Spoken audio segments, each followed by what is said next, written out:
Les 8 niveaux de Jannah, le paradis en islam. 1. Jannat al-Adan. C'est le lieu éternel. Après avoir repenti et fait face aux punitions pour chaque péché commis, un musulman se voit attribuer une place dans ce paradis. Dans la sourate Tawbah, Allah SGBET a dit qu'il avait assuré à ceux croyants qu'ils trouveraient une place dans les jardins d'Aden. C'est là que l'on trouve la plus grande acceptation d'Allah et marque la plus grande conquête. Les rivières qui coulent sous les jardins fournissent tout ce que l'on désire. 2. Jannat al-Firdaus. Firdaus fait référence à un jardin avec toutes sortes de plantes. Il y a des vignes à cet endroit. C'est le niveau le plus prestigieux et est décrit comme supérieur à tous les niveaux dans Kutubi Sita. 3. Jannat al-Naïm. Dans la sourate Yunus, le Tout-Puissant a parlé du 3e niveau et a dit que les personnes qui ont la foi en Allah font de bonnes œuvres.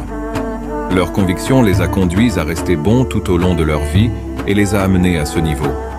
Ces dévots trouveraient des rivières coulant sous eux dans le paradis des délices et deviendraient une partie de ce niveau fait de fer.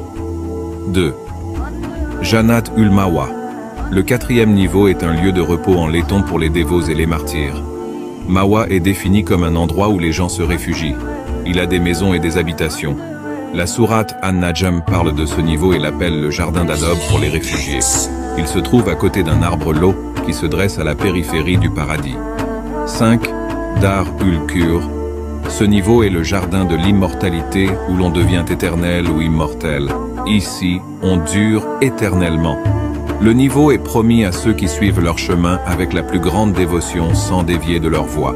Ce niveau du paradis compense la perte et les difficultés que l'on rencontre dans le voyage et met fin au voyage. 6. Darul Makam. Le 6e est un niveau de nature intrinsèque. C'est là que l'âme trouve une place éternelle pour rester. La sourate Al-Fatir mentionne cette étape du paradis comme un lieu sûr où toutes les souffrances et la fatigue disparaissent. C'est là que rien n'affecte l'âme. 7. Darul Salam est le domicile du bien-être. C'est le 7e niveau du paradis qui est la maison de la sécurité et de la paix.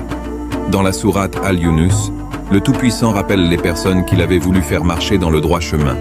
Dans la sourate Al-An'am, Allah l'appelle un endroit où il les protégerait. 8. Illiyun. De nombreux érudits croient qu'il existe un 8e niveau de paradis appelé Illiyun. C'est une maison pour les moumines parfaits. C'est une demeure des anges Hafaza qui protège les âmes. C'est là que les gens obtiennent le fruit de leurs bonnes actions. Certains érudits croient même qu'il y a 100 niveaux de paradis en islam. Chaque niveau fait référence à un grade différent. Une autre interprétation des 100 niveaux se réfère à la pluralité de Jannah où les croyants tombent selon leurs bonnes actions et leurs péchés. On croit que la distance entre 2 niveaux augmente avec le volume. Suivez et partagez pour en savoir plus.